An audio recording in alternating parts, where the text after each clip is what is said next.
Listening test. You will hear a number of different recordings and you will have to answer questions on what you hear. You will have time to read the instructions and questions and you will be given time to check your work. All the recordings will be played once only. The test is in 4 parts. Now turn to section 1. You will hear a supervisor in a supermarket talking to a new worker on her first day. First, you have some time to look at questions 1 to 6.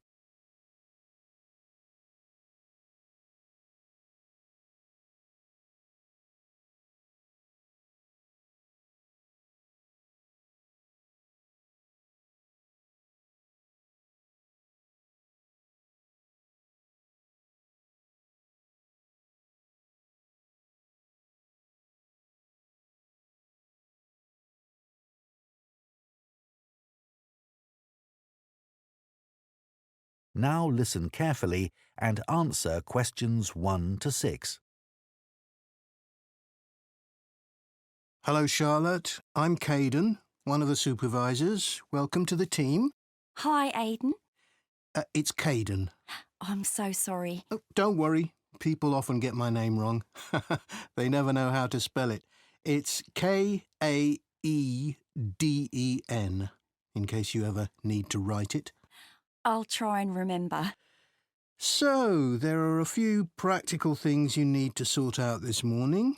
Then I'll show you what you're going to do today. The email I received said to go to the front desk to show my letter of appointment and pick up my badge. You'll need that for the staff room and other areas of the supermarket where shoppers aren't allowed. So, after you've finished at the front desk, I'll take you to the staff room.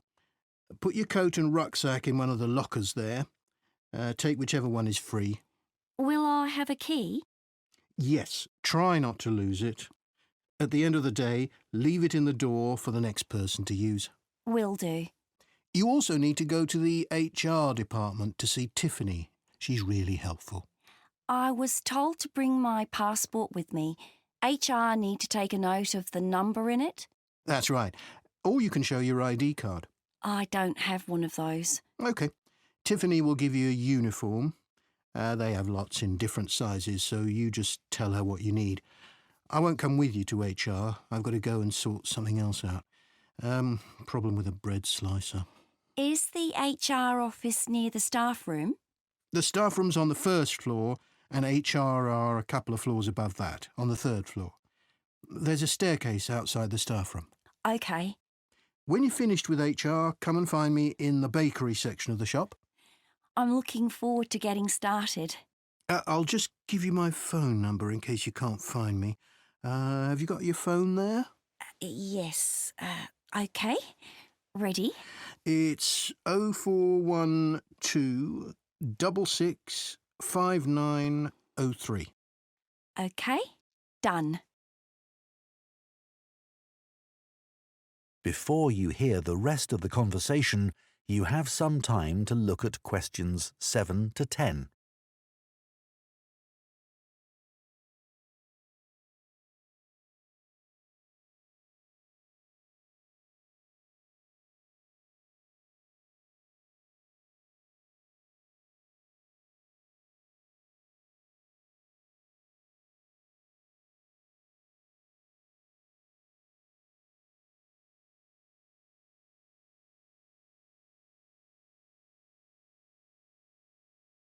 Now listen and answer questions 7 to 10.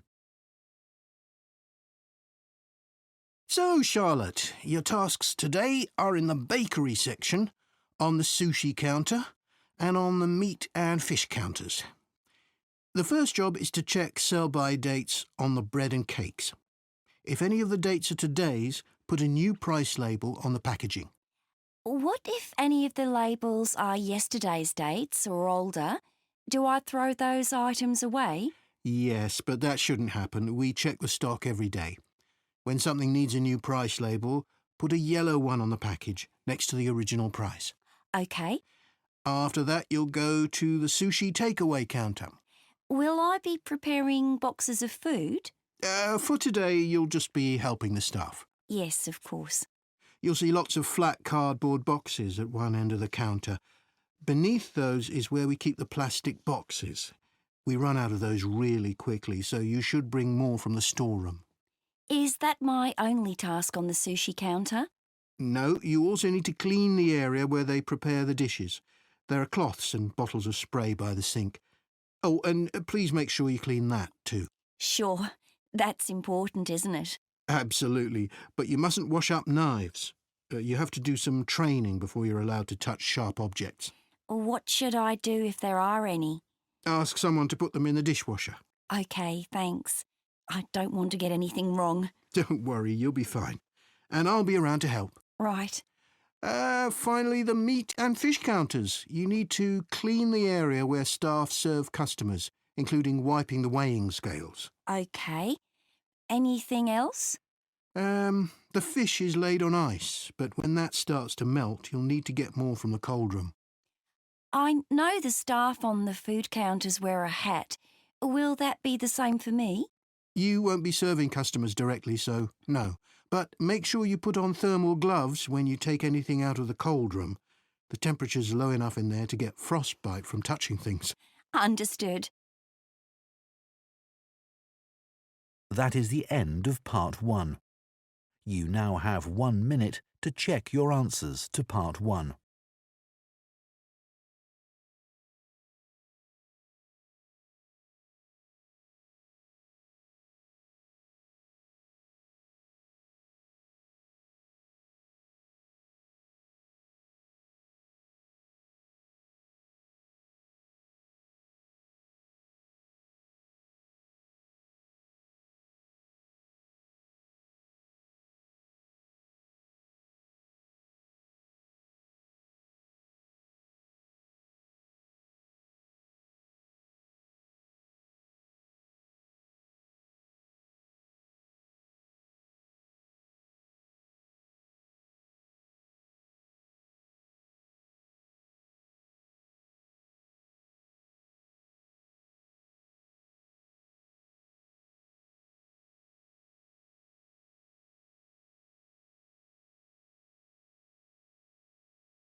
Now turn to Section 2. You will hear a podcast by a running coach giving advice about taking up running and giving information about her club. First, you have some time to look at questions 11 to 14.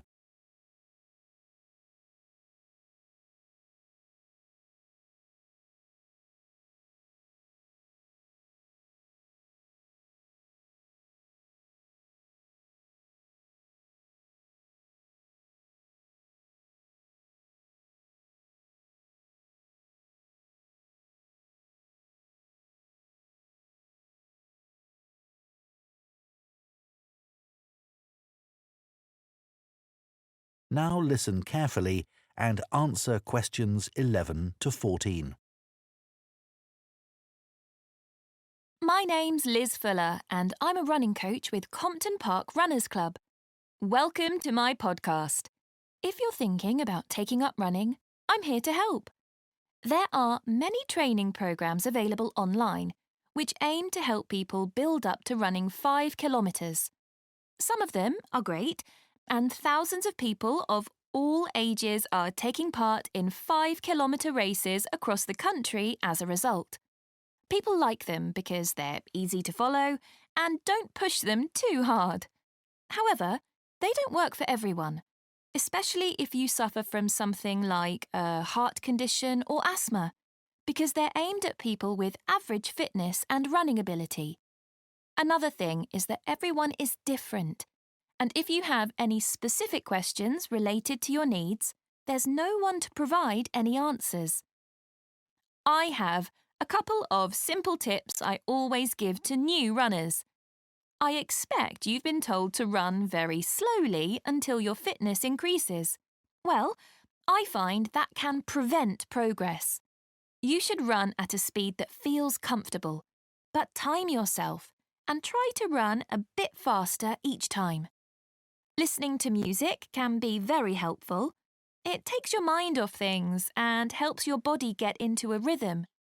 I'd say that is better than running with a friend, especially as most people are competitive, and that's not what you want when you're just starting. I don't think the time of day is especially important. Some people are better in the evening, while others are morning people.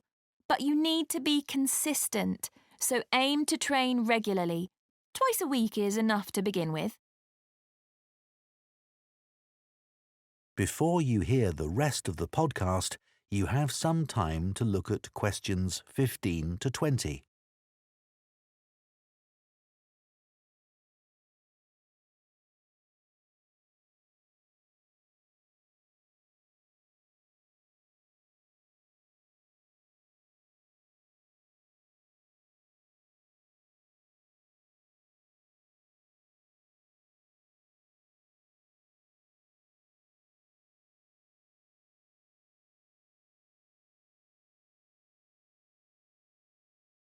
Now listen and answer questions 15 to 20.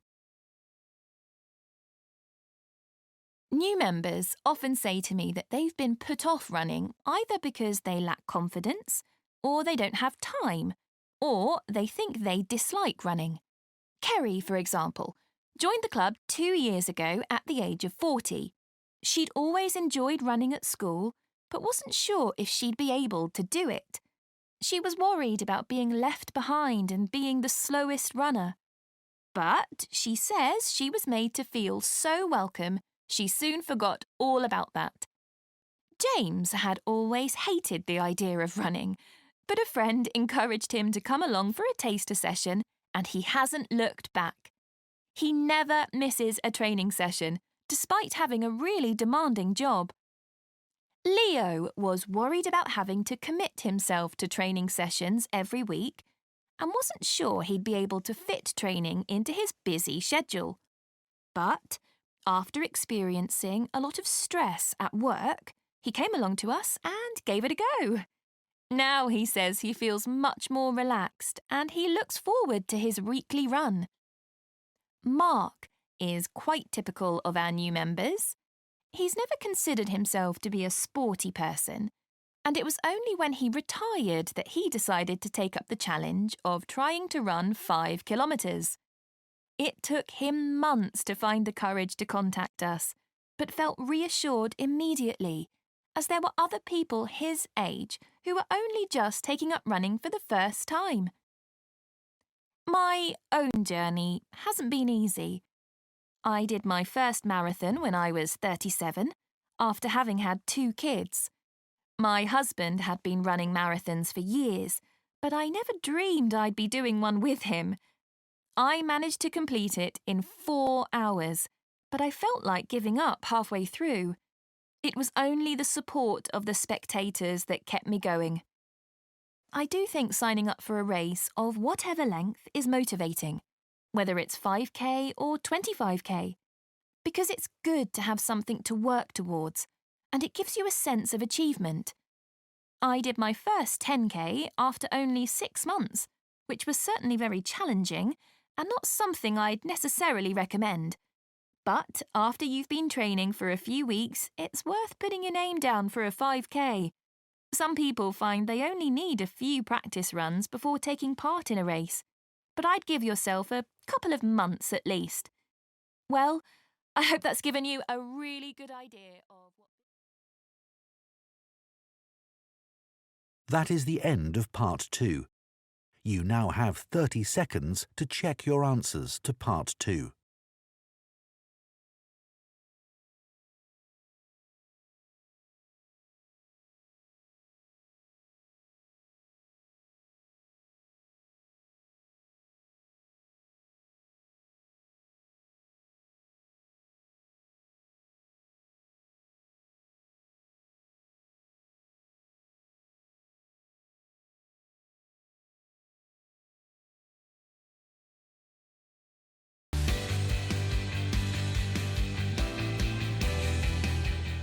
Now turn to section 3. You will hear 2 students called Jane and Kieran talking about books.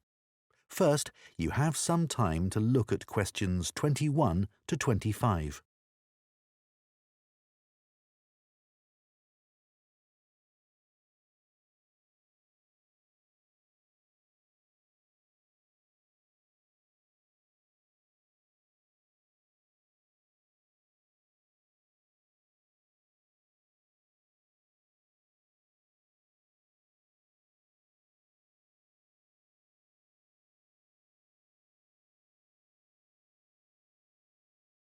Now listen carefully and answer questions 21 to 25. So, Jane, you'll be off to Denmark soon to do your work placement. Yes, I'm really looking forward to it. And I've just started packing up all my books to put in storage. Well, I hope they don't get spoilt. It's okay. My grandfather works in a bookshop, and he told me how to pack them. Oh, that's helpful. He says you have to support the spine, otherwise the paper can come away from the cover. Yeah, that's obvious. He also told me to pack them flat in the box, not on their side. Again, because they can bend, and if you leave them like that for, say, a year, it's quite hard to get them back to their normal shape. Well, it's pretty clear that ruins them. But a lot of people just can't be bothered to protect their books. He always says it's such a shame that publishers don't use better quality paper. It's the acid in the paper that causes the problem, isn't it? Yeah, that's why old books go yellow. You know, some of the books my grandfather's given me are like that already. Oh. I should dump them really if they're going to deteriorate further, but I'd feel bad. They'll always remind me of him. He's quite a collector, you know. Well, if they're important to you. Yeah, I'd regret just throwing them away. You know, maybe it's because I was taught to treasure books, but I hate seeing students force open the pages of paperbacks. They press so hard they end up breaking the spine. I know. But unfortunately, paperbacks aren't designed to last a long time, and people know that. Hardbacks aren't quite as weak. Yeah, they're different, I suppose. But I still don't think people value hardbacks like they used to. Well, they aren't decorative, are they, like other objects? Plus, nowadays, people don't keep them out on shelves as much as they used to. That's such a pity. When I visit someone, if they have, say, a colourful book on a table, it's the first thing I'm drawn to. I agree. And book covers can be a work of art in themselves. Some are really eye-catching. I've always been taught to handle books carefully. If you watch someone take a book off a shelf, well, they usually do it wrong. Ah, my grandfather says you should put your hand right over the top of the book. Or, if you can't do that, pull the other books on the shelf aside so that you can hold the whole cover. When did you learn all this? He watched me pull a heavy book off the shelf when I was small, and it fell on the floor and broke apart. Oh dear. Oh, I can still remember it. You know what I really like? What? The smell of new books. Me too. My parents used to laugh at me when I was a kid because I loved putting books up to my nose, almost as much as reading them. New books aren't cheap though, are they? I guess we're lucky we can buy them. My grandfather stocks second-hand books as well as new ones, and they don't smell quite as good. Before you hear the rest of the discussion, you have some time to look at questions 26 to 30.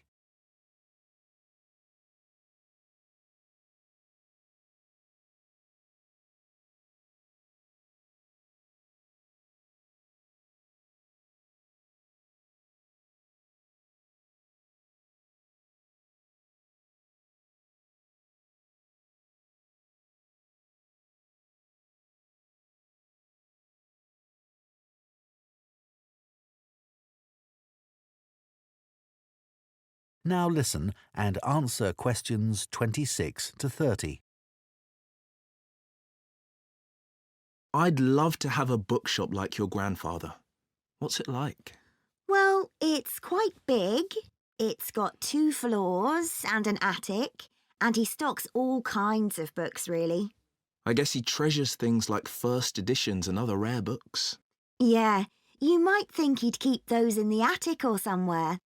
So they'd be hidden. Yeah, but he likes people to know that he has them. So he puts them out in the shop, but makes sure you need a ladder to get them. Right, that would prevent any thefts. Uh-huh. Does he stock books for children? He does. He particularly likes to encourage kids to read. He always says that he used to sit under the stairs as a child with a pile of books and read them all. Is that where he keeps them then? Not exactly. He's got a dedicated area on the ground floor with cushions so that parents can enter with their toddlers, go there and spend some time reading to them. Oh, cool. And then there's a place for pushchairs by the front door and a cafe if anyone needs refreshments. That's good to know. As I said, it's a big shop and there's a storage area out the back as well. Oh, what does he keep there? Books he wants to throw away? He hardly ever throws anything away. He just leaves unwanted books by the front door for customers to take. Well, that's very nice. Yeah. And books people or institutions have requested, they all go at the far end. Oh. He thinks it's best to keep these out of the main shopping area as they're boxed and new. Did you get your course books from him? Naturally. He stocks books for a lot of the colleges. He used to keep these books on the first floor, but now there's a new university in my hometown. He's moved them downstairs to attract the students. They're actually part of the coffee shop, on low shelves all around it. Pretty central then. You'll have to take me there sometime. That is the end of Part 3. You now have 30 seconds to check your answers to Part 3.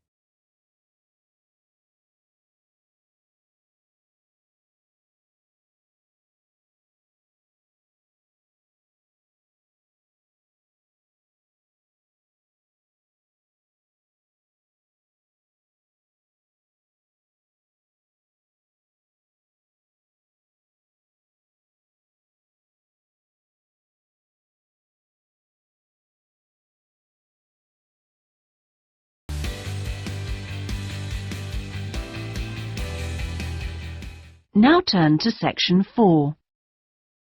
Part 4. You will hear part of an environmental studies lecture on tree planting. First, you have some time to look at questions 31 to 40.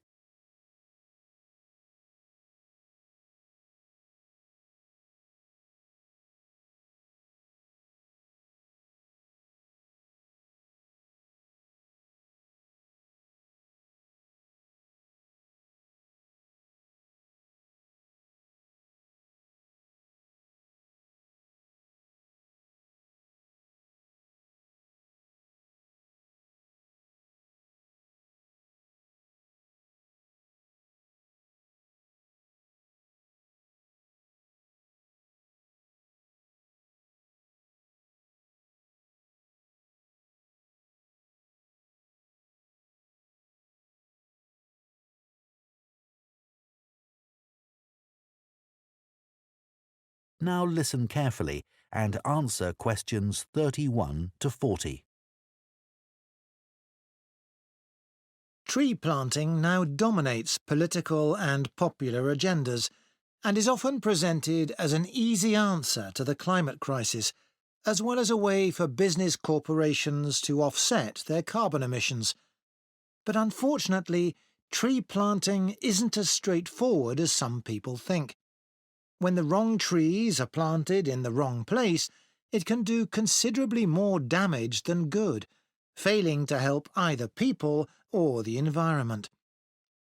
Reforestation projects are currently being undertaken on a huge scale in many countries, and it's crucial that the right trees are selected. A mix of species should always be planted, typical of the local natural forest ecosystem and including rare and endangered species, in order to create a rich ecosystem. It's important to avoid non-native species that could become invasive. Invasive species are a significant contributor to the current global biodiversity crisis and are often in competition with native species and may threaten their long-term survival. Restoring biodiversity that will maximise carbon capture is key when reforesting an area, but ideally any reforestation project should have several goals. These could include selecting trees that can contribute to wildlife conservation, improve the availability of food for the local community, and maintain the stability of soil systems. Meeting as many of these goals as possible, whilst doing no harm to local communities, native ecosystems and vulnerable species, is the sign of a highly successful tree planting scheme. To ensure the survival and resilience of a planted forest, it's vital to use tree seeds with appropriate levels of genetic diversity, the amount of genetic variation found within a species essential for their survival. Using seeds with low genetic diversity generally lowers the resilience of restored forests, which can make them vulnerable to disease and unable to adapt to climate change. Choosing the right location for reforestation projects is as important as choosing the right trees. Ultimately, the best area for planting trees would be informally forested areas that are in poor condition. It's better to avoid non-forested landscapes such as natural grasslands, savannas or wetlands, as these ecosystems already contribute greatly to capturing carbon. It would also be advantageous to choose an area where trees could provide other benefits, such as recreational spaces. Reforesting areas which are currently exploited for agriculture should be avoided, as this often leads to other areas being deforested.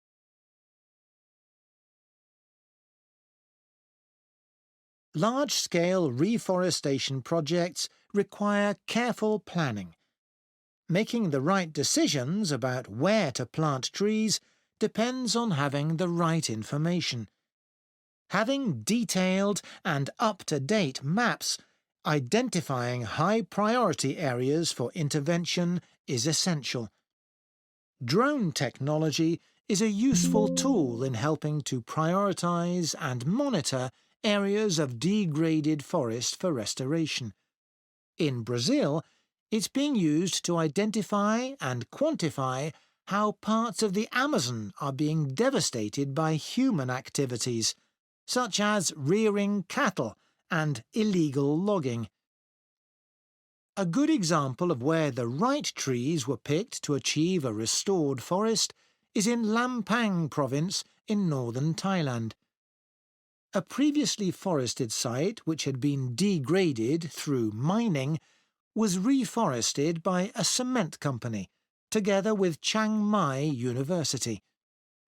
After spreading 60 centimetres of topsoil, they planted 14 different native tree species, which included several species of fig. Figs are a keystone species because of the critical role they play in maintaining wildlife populations. They are central to tropical reforestation projects as they accelerate the speed of the recovery process by attracting animals and birds which act as natural seed dispersers. This helps to promote diversity through the healthy regrowth of a wide range of plant species. Unlike the majority of fruit trees, figs bear fruit all year round, providing a reliable food source for many species. At this site, for example, after only 3 rainy seasons, monkeys started visiting to eat the fig fruits, naturally dispersing seeds through defecation. Reforestation projects should always aim to make sure that local communities are consulted and involved in the decision-making process. The restoration of mangrove forests in Madagascar is an example of a project which has succeeded in creating real benefits for the community. Destruction of the mangrove forests had a terrible impact on plant and animal life, and also badly affected the fishing industry, which was a major source of employment for local people living in coastal areas. The reforestation project involved hiring local people to plant and care for the new mangrove trees. Millions of mangrove trees have now been planted, which has resulted in the return of a healthy aquatic ecosystem. The mangroves also act as a defence against the increased threat of flooding caused by climate change. What's more, the local economy is more stable, and thousands more Madagascans are now able to send their children to school. One other important point to consider. That is the end of Part 4. You now have 1 minute to check your answers to Part 4.